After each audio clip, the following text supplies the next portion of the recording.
Yarbrough's informative speech for communications class, and this is my lovely audience.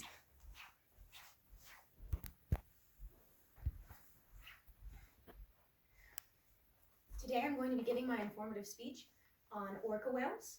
Some of the main points I'm going to go over is going to be their brain's structure and their function. It's also going to be their social structures that they have in the wild in particular, as well as the notable behaviors that we've been able to observe as humans that would make us be able to relate to them emotionally. Okay, orca whales are high functioning and emotionally intelligent creatures that we should learn from and protect. Orca whales have a unique paralimbic cleft, which is a highly developed set of lobes in their brain that is believed to allow brain function that we cannot fully comprehend. That is a whole part of their brain that is unique to them that we do not have. So gyrification or gyrification describes a wrinkled or folded surface of a species' brain. The more folded it is, the more quickly it can store and relay information. Whales contain the most gyrified brain in the world. Orcas in particular rank in at 5.7 on the gyroencephaly index, whereas humans rank in at 2.2 on the index, which actually relates us most closely to the common house cat. All right, studies have shown on orca brains that these highly developed parts of their brains can actually store emotional learning, long-term memory, self-awareness, and focus. In captivity, they've actually placed mirrors in or alongside the tanks, and it's been proven that orcas can actually develop their sense of self.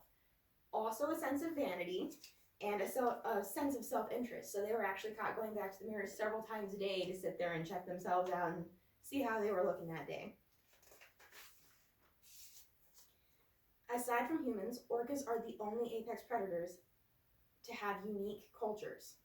So though they are largely thought of as one species, they're actually considered a species complex, which means that individual pods or family units have been noted to have unique characteristics and vocalizations, that they've even been able to develop their own accents on top of that, and that they are also distinct in their own behaviors and in preferences of food and hunting styles.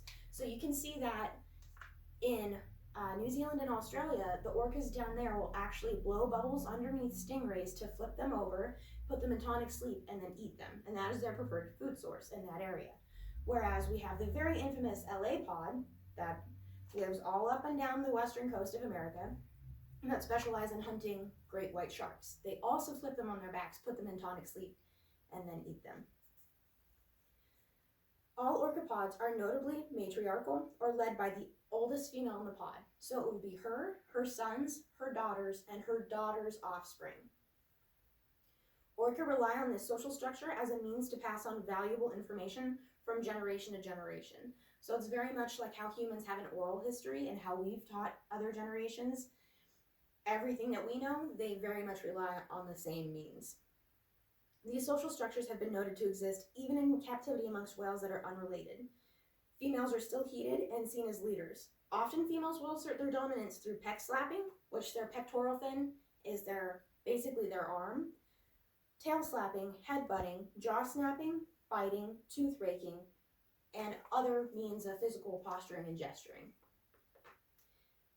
So Tilikum, probably the most famous captive whale, when he was still a juvenile and seeking out motherly love and attention, as he was taken from his mother in the wild, the female he was placed in the tank with was the matriarch of their little group of whales. So she would often rake his back with her teeth to get him to submit into his role within their little setup there.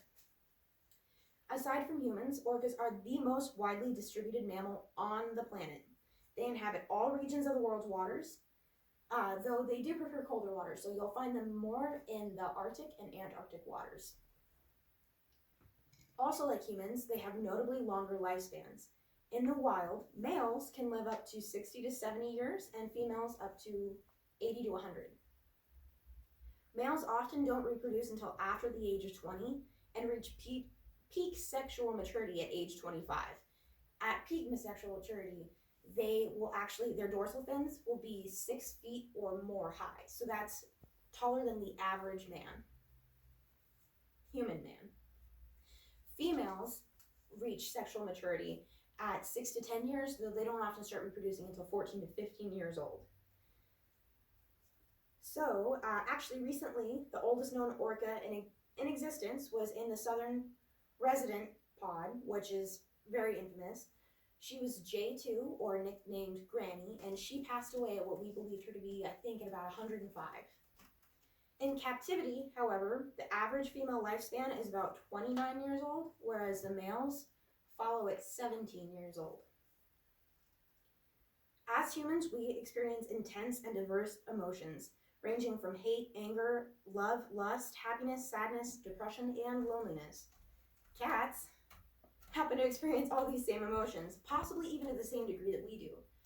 Orcas, on the other hand, experience all these emotions.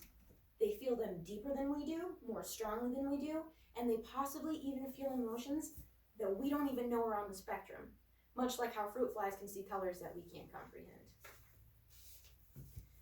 Mothers in captivity that have had their offspring taken from them to be taken to new parks or be sold as future breeding studs have been recorded making long, loud, and even piercing calls that carry subsonically for hundreds of miles, while calves taken from the wild call out to their mothers while they're in captivity. There's actually one still living southern resident whale that was taken and brought into captivity. Her name is Lolita. She still makes calls to her mother. It's unknown whether or not the reciprocating family members can still hear them. In 2018, another famous southern resident whale, J35, or Taliqua, gave birth to a calf who died hours after her birth. The mourning mother carried her calf across her back for at least 17 days across 1,000 miles. This put the mother in danger of malnutrition and predatory attention. More morbidly, Tilikum, after having killed his trainer Don Branshaw, draped her remains across his back and did perimeter swims around the tank while making intense mournful cries and refused to surrender her body for several hours afterwards. Many species of animals have been noted to exhibit depression or psychological distress in captivity as well as the wild. It's not just orcas. But orcas are definitely no different. They mourn the loss of family members in the wild, and they have cabin fever-like rage when they are kept in captivity. Recently in Spain, orcas have been attacking medium-sized sailboats that have traveled along a notorious commercial fishing route. It's been narrowed down to a few individuals who appeared injured at the time of these defensive attacks. So the orcas were injured when they were attacking these boats. It is thought that they see the boats as threats, as the larger commercial fishing boats are taking most of their food source, most of the larger fish like tuna in that area. So their propellers are also known to maim and kill orcas, as well as plenty of other marine life. Their nets will drag up coral from the bottom of the ocean and drag up soot. When they remove that coral, that kills a lot of oceanic life, and it also no longer provides a safe haven for any of the fish that would live there. So that also puts orcas out. So the noise pollution also from these boats alone would be enough to drive them crazy. And they've shown a lot of behavioral instances where that is being proven to be the case. It's like if we were to have to set up camp in the middle of a highway in downtown LA during rush hour traffic, but never to be able to escape that sound. Orca whales are apex predators, and they play a crucial role in our oceans. That being said, when species lower on the food chain and become affected or become endangered by overfishing or pollution, such as species of salmon and tuna, the orca population takes the largest hits. They're becoming endangered due to human actions. We are sapping their food supply needlessly, and we have taken these animals from their home for our own selfish entertainment. These creatures have an emotional capacity deeper than any other mammal on Earth or animal on Earth, and their sense of compassion and ability to forgive is stronger and more meaningful than we as humans will ever be able to feel or reciprocate. It's their ocean, we're only guests, and it's time that we learn how to leave things the way we found them and fix the things that we've broken. Any questions? So, in terms of observing their emotional capacity, how were we able to compare theirs to ours without being able to comprehend them?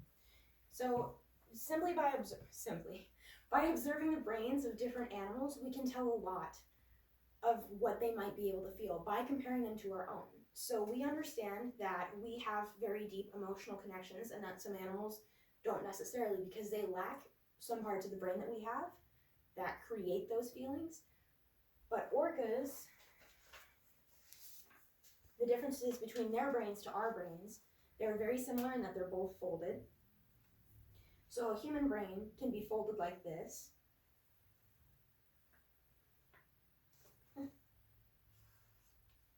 And this is, I'm exaggerating a little bit because there's no way to do it in a way that I think would be understandable, but these spaces would actually be touching through those cavities. The folds would be touching. So when they're deep like this, that means that all of that space has space for memories, for emotion, for all that information to be relayed and stored in the brain. So in orcas, it's even deeper. So they have much more tissues that are connecting, and they have much more capacity to store and build on those memories and information. So they can tell that they have maybe a greater capacity just for memory, but if they have a greater capacity for memory, there's such a thing as emotional memory. So that's how they can tell that they can develop further past what we can. About how much do they eat? I don't know the exact specifics on that. However, I know that a lot of animals in the wild can, not all of them, but can eat up to about half of their body weight in a day, depending on how much they have to move around. Considering that orcas swim and can cover hundreds of miles in a day, if you consider that, and again, I'm just speculating, a male orca weighs about 3,600 pounds, so half of that is 1,800 pounds, I would say, but maybe not quite that much, but definitely a hefty amount, I would assume. Any other questions?